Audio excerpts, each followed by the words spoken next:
नमस्कार, एक बार फिर से आप सभी का स्वागत है। इस वीडियो में आप सबके द्वारा पूछे गए एक सवाल का जवाब मैं दूंगी।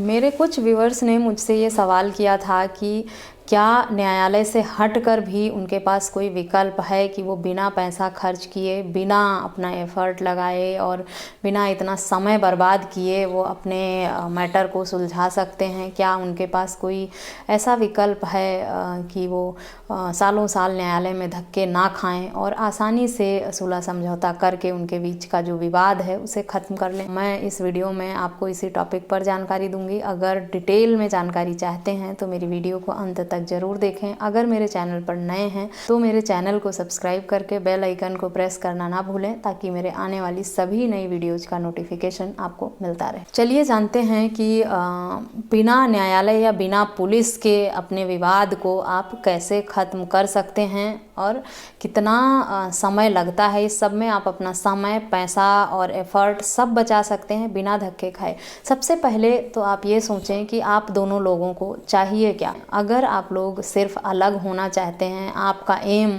सिर्फ यही है कि एक दूसरे के साथ रहते हुए अब आपको लगता है कि हमें एक दूसरे के रिश्ते को कंटिन्यू नहीं करना है, हमारी नहीं बन रही है, हमारे सोच समझ नहीं मिलते या हमारे लिविंग स्टैंडर्ड में बहुत डिफरेंस है, या जो भी वजह है जिस किसी वजह से आप अलग होना चाहते हैं, या मेंटेनेंस पत्नी मांगना चाहती है, या किसी भी तरह के विवाद हैं, सबसे पहले तो उसे समझें कि आपके बीच में जो भी ये परेशानी है उसकी वजह क्या है।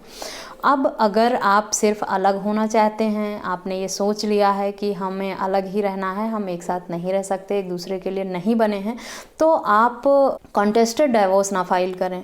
आप म्यूचुअली आपसी बातचीत करके डाइवोर्स फाइल करें। अगर आप म्यूचुअल कंसेंट से डाइवोर्स फाइल करते हैं तो आपका मैक्सिमम 6 महीने का समय लगता है तलाक होने में, और उसी तलाक में आपकी जो भी कंडीशंस हैं और एक दूसरे के साथ क्या लेन देन है, क्या आप एक दूसरे की लाइफ में इंटरफियर बाद में करेंगे नहीं करेंगे, क्या हक अधिकार रहते हैं, आपका बच्चा है तो किसके पास रहेगा, कब रहेगा, कहाँ रहेगा, कैसे रहेगा, फादर के उसमें इंटरफेरेंस क्या है, फादर को कुछ देना है नहीं देना है, ये सब चीज़ें, ये सब बातें जो आप न्यायालय में जाकर लड़ते हैं, कोर्ट के सामने एक दूसरे पे आरोप लगाते हैं और वहाँ पे इतना अपना समय खराब करते हैं, उन सब बातों को बैठकर आपसी सहमति से ही सुलह समझौता कर लें।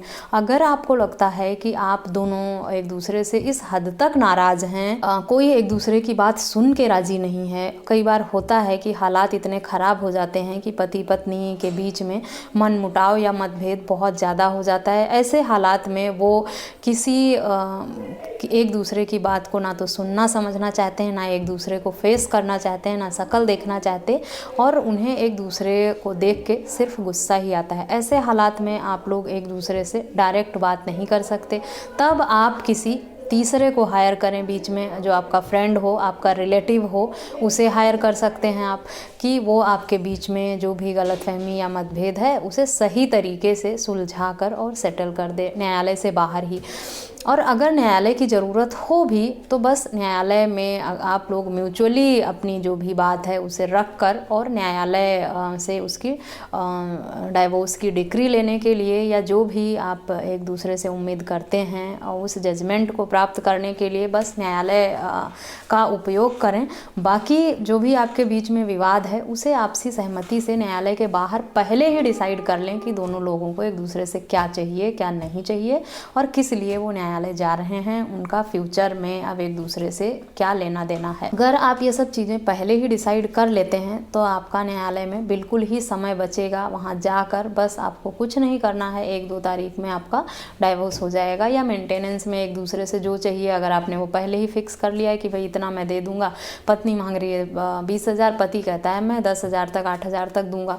अभी 20,000 पाने के लिए आप न्यायालय के चक्कर लगाओगे, पति प्रूफ करेगा, कौन है, इतना परेशानियों का सामना करना पड़ेगा। और फिर वाइफ हस्बैंड ही हैं, अगर दोनों के बीच में किसी भी वजह से मतभेद हुआ भी है तो वो उसको आपसी सहमति से सुलझा भी सकते हैं। पत्नी को भी पति के हालात समझना चाहिए कि अगर वो 20 अफोर्ड नहीं कर सकता और 8 या 10 देने को तैयार है वो अपनी इनकम के हिसाब से, तो उन्हें भी उसमें रेडी हो जाना चाहिए। ज़रूरी नहीं है कि अपनी जिद को पकड़ के और अपने हिसाब से ही सारी चीज़ें करनी है। ज़रूरी नहीं है कि आप न्यायालय में जाएं और जज साहब आपको 20,000 का ही ऑर्डर दे दें।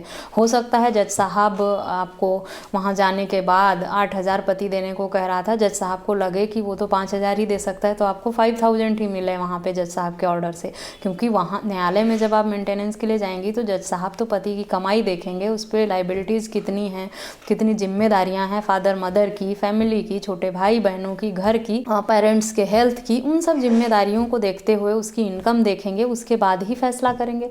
तो वो सब चीज़ें आप लोग पहले से क्यों नहीं डिसाइड कर लेते कि दोनों एक दूसरे से बातचीत करके कि ठीक है अलग होने को सोच लिया है हमने, पर हम अब ऐसा ऐसा करते हैं, आप मुझे इतना खर्चा दे दो और मैं अलग रहती हूँ, और पति को भी खुशी खुशी तैयार हो जाना चाहिए। तो इन सब चीज़ों से, जो अगर पत्नी पढ़ी लिखी है, कमा रही है, तो उसे पति से मेंटेनेंस नहीं भी लेना चाहिए। अगर वो डिपेंडेंट है, उसे लगता है कि मैं अगर यहाँ से चली गई तो मैं कैसे रहूँगी, क्या करूँगी, तो जो भी मिनिमम उस पति के कमाई के हिसाब से वो मिलकर आपसी बातचीत से सेटल कर लें। अगर आप लोग खुद ही अगर आप लोग ये भी नहीं चाहते या नहीं डिसाइड कर पा रहे, या कोई रिश्तेदार या कोई मित्र भी आपकी मदद नहीं कर पा रहा है, तब आप किसी अच्छे वकील का परामर्श लेकर भी, जो फैमिली काउंसलिंग करते हैं उनकी मदद से भी, वहाँ जाकर भी अगर वकील से मिलते हैं तो आप एक दूसरे को सबक सिखाने की या लड़ने की या एक दूसरे को फंसाने की या केस करने की बातें ना करें। आप अपने वकील से साफ शब्दों में यही कहें कि आप क्या चाहते हैं। आप इतना तक पैसा देने को तैयार हैं, अपनी पत्नी के हिसाब से उनको रहने देने को तैयार हैं, आप तलाक चाहिए या क्या चाहिए, दोनों लोग, और अपनी बात पूरी रखें वहाँ। और फिर जो भी आपका पार्टनर है उसको आपके वकील साहब से ही फ़ोन करवा कर पूरी बातचीत करवाएं। दोनों लोग बैठें एक डेट लेकर साथ में। आपके वकील साहब आपके इस काम को बहुत अच्छे से कर सकते हैं। वो भी काउंसलिंग करवा कर आप लोगों के बीच का जो भी विवाद है उसे न्यायालय से बाहर ही 90% तक खत्म कर सकते हैं। लेकिन होता क्या है कि पति हो या पत्नी, दोनों अगर वकील के पास जाएंगे तो वहाँ एक दूसरे पे आरोप ही करेंगे, लगाएंगे और लड़ने की ही बातें करेंगे। तो जब आप लोग खुद जाकर उनको यही कहेंगे, मुझे मेरे पति ने मारा पीटा है, मेरे साथ ऐसा किया है, वैसा किया है, मुझे उसके खिलाफ FIR करनी है, मुझे मुकदमा करना है, मुझे ये करना है, तो आप जो लेने जाएंगे वकील साहब आपको वही तो देंगे। अपनी तरफ से क्या वो दे सकते हैं? जिस समस्या को लेके जाएंगे उसी का समाधान वो करेंगे। आप लोग खुद क्यों नहीं अपनी ये समस्या लेकर जाते कि हमारे बीच में इस तरह के डिफरेंसेस हैं, ये विवाद है और इस तरह से हम अपना सेपरेशन चाह रहे हैं, या इस तरह अपना तलाक चाह रहे हैं, या इस तरह हम अपने इस मैटर को कम समय में बंद करना चाहते हैं। हमारे पास ना तो इतना समय है, ना इतना हम पैसे खर्च कर सकते हैं, ना इतना एफर्ट लगा सकते हैं, क्योंकि मैं भी जॉब करती हूँ, मेरे हस्बैंड भी जॉब करते हैं, और हम दोनों इतना समय और एफर्ट नहीं लगा पाएंगे। लेकिन हमने अब डिसाइड किया है कि ये सब चीज़ें जो हैं वो लीगल तरीके से रिटर्न में हमारे पास होनी चाहिए, ताकि फ्यूचर में हम दोनों किसी बात को लेकर एक दूसरे की लाइफ में ना तो इंटरफेयर करें और ना ही किसी तरह का विवाद हमारे बीच में उत्पन्न हो। तो इस बात का ध्यान, इस बात को समझते हुए आप लोग एक वकील को भी हायर कर सकते हैं, या आपके शहर में अगर कोई NGO है और वहाँ फैमिली काउंसलिंग सेंटर बना हुआ है तो आप उनकी मदद भी ले सकते हैं। फैमिली काउंसलिंग सेंटर में अपने पार्टनर से संबंधित जो भी आपके मुद्दे हैं वो वहाँ जाकर उनको डिस्कस करें, और अपने पार्टनर का नंबर उन्हें दें और उनसे कहें कि वो कॉल करके उन्हें बुलाएं, और आप दोनों लोग एक डेट पर बैठकर अपनी समस्या उन्हें बताएं और क्या समाधान आप चाहते हैं। क्योंकि लड़ना किसी समस्या का हल नहीं है। आप उन पे एक आरोप लगाएंगे, वो आप पे 2 लगाएंगी, फिर आप उन पे 2 लगाएंगे, फिर वो 4 लगाएंगी, और ये बातें ऐसे बढ़ती जाती हैं। खत्म, दोनों अपना और एक दूसरे का पीस ऑफ माइंड ख़त्म कर देते हैं, सुकून ज़िंदगी का चला जाता है, और अपना एक अच्छा टाइम, गोल्डन टाइम जो है हमारी लाइफ का, उससे हम लड़ाई झगड़े और एक दूसरे को परेशान करने में ख़त्म कर देते हैं। इससे मिलता कुछ भी नहीं है। अगर ठीक है किसी ने गलती की है, या किसी ने, अगर आपको लगता है कि आप आपने अपनी पत्नी को कुछ भला बुरा कहा है या परेशान किया है, तो आप पति हैं ठीक है, लेकिन आप भी माफ़ी मांग सकते हैं, सॉरी बोल सकते हैं उन्हें कि जो भी हुआ उसे भूल जाएं।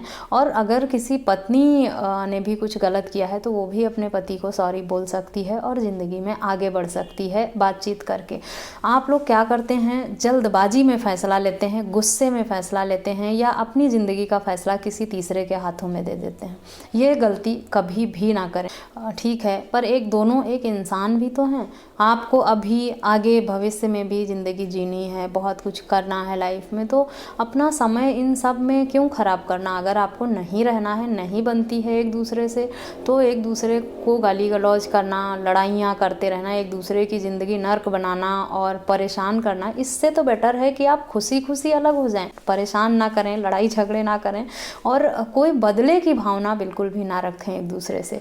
गलतियाँ सबसे होती हैं, जो हमारे परिवार के मेंबर्स होते हैं, हमारे फैमिली मेंबर्स हैं, चाहे वो पेरेंटल ही क्यों ना हो। हम अपने माँ बाप के घर होते हैं, हमारे माँ बाप हमें नहीं भला बुरा कहते, वो हमें नहीं डांटते, वो हमें गुस्सा नहीं करते। हमारे ब्रदर्स होते हैं, हमारे चाचा ताऊ, फैमिली में कितने मेंबर्स होते हैं, कितने रिलेटिव्स होते हैं, वो हमें कई बार कुछ ऐसा कह देते हैं जो हर्ट होता है, बुरा लगता है, परेशान होते हैं, लेकिन हम उनके खिलाफ कोई कोर्ट में तो नहीं जाते, कोई मुकदमा तो नहीं करते उनके खिलाफ कोई ऐसा मिशन तो नहीं बनाते हम कि इन्हें सबक सिखाएंगे। भूल जाते हैं, माफ़ कर देते हैं उन्हें। इसी तरह ज़िंदगी में हर रिश्ते को माफ़ करके आगे बढ़ना सीखें, क्योंकि ये आपके लिए भी बहुत ज़रूरी है। आप भी अगर किसी के लिए मन में बैर ठानते हैं, दुश्मनी लेते हैं, तो आप भी अपने ज़िंदगी का बहुत ही कीमती हिस्सा बर्बाद करते हैं, वेस्ट करते हैं और बहुत ही पेन लेते हैं, जो आपके लिए, जो आपकी हेल्थ के लिए, आपके माइंड के लिए किसी भी तरह से अच्छा नहीं होता।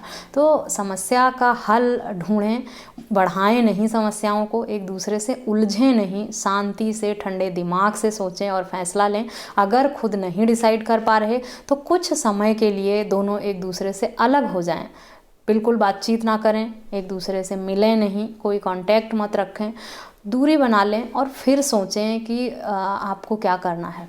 अलग रहकर एक दूसरे के बारे में सोचें, उसकी अच्छाइयों के बारे में सोचें, उसकी बुराइयों के बारे में सोचें और फिर फैसला करें। अगर आपको लगता है कि जिस इंसान के साथ आपकी लाइफ जुड़ी है या जुड़ी थी वो डिज़र्व नहीं करता, वो इस लायक नहीं है कि आपके साथ रह सके या आप लाइफ कंटिन्यू कर सकें, तो खुशी खुशी न्यायालय से 13B में डाइवोर्स ले लें। म्यूचुअल कंसेंट से 6 महीने में आप भी अलग हो जाएंगे और आपका पार्टनर भी टेंशन फ्री होकर अलग हो जाएगा। दोनों लोग ज़िंदगी में आगे बढ़ें। अब आपको अकेले रहना है या शादी करनी है, जो भी करना है, एंजॉय करें अपनी लाइफ, ना तो अपनी लाइफ डिस्ट्रॉय करें और ना अपने पार्टनर। हमेशा यही कहती हूँ कि जल्दबाजी में, गुस्से में या जोश में आकर कोई भी फैसला ना लें।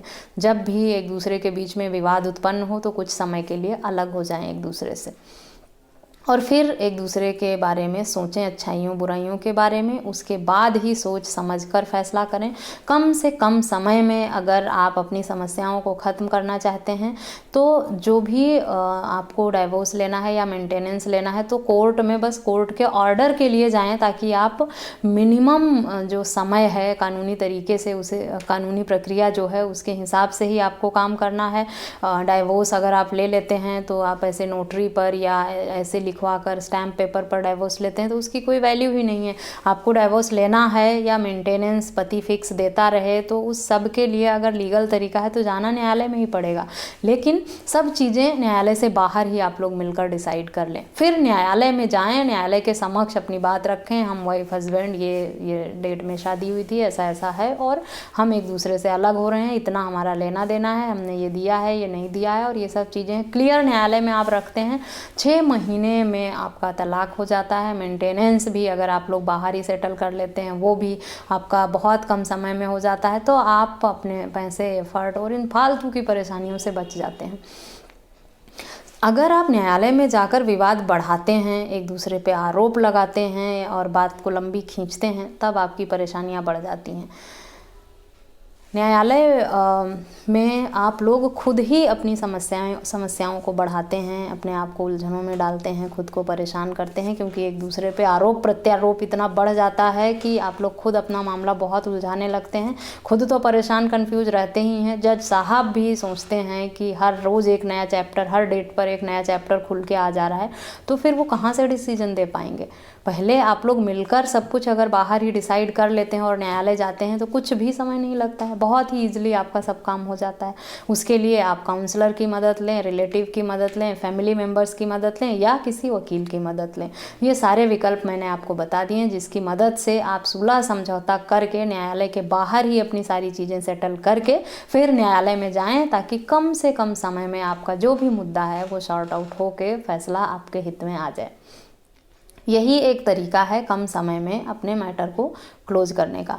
आशा करती हूँ इस वीडियो में दी गई जानकारी आपके लिए यूजफुल होगी। अगर इस तरह की किसी अन्य टॉपिक पर आप जानकारी चाहते हैं तो मुझे ईमेल, व्हाट्सएप या कमेंट करके पूछ सकते हैं। संपर्क के सभी माध्यम मैंने वीडियो के डिस्क्रिप्शन बॉक्स में दिया हुआ है। मिलते हैं नेक्स्ट वीडियो में, तब तक के लिए थैंक यू एंड बाय।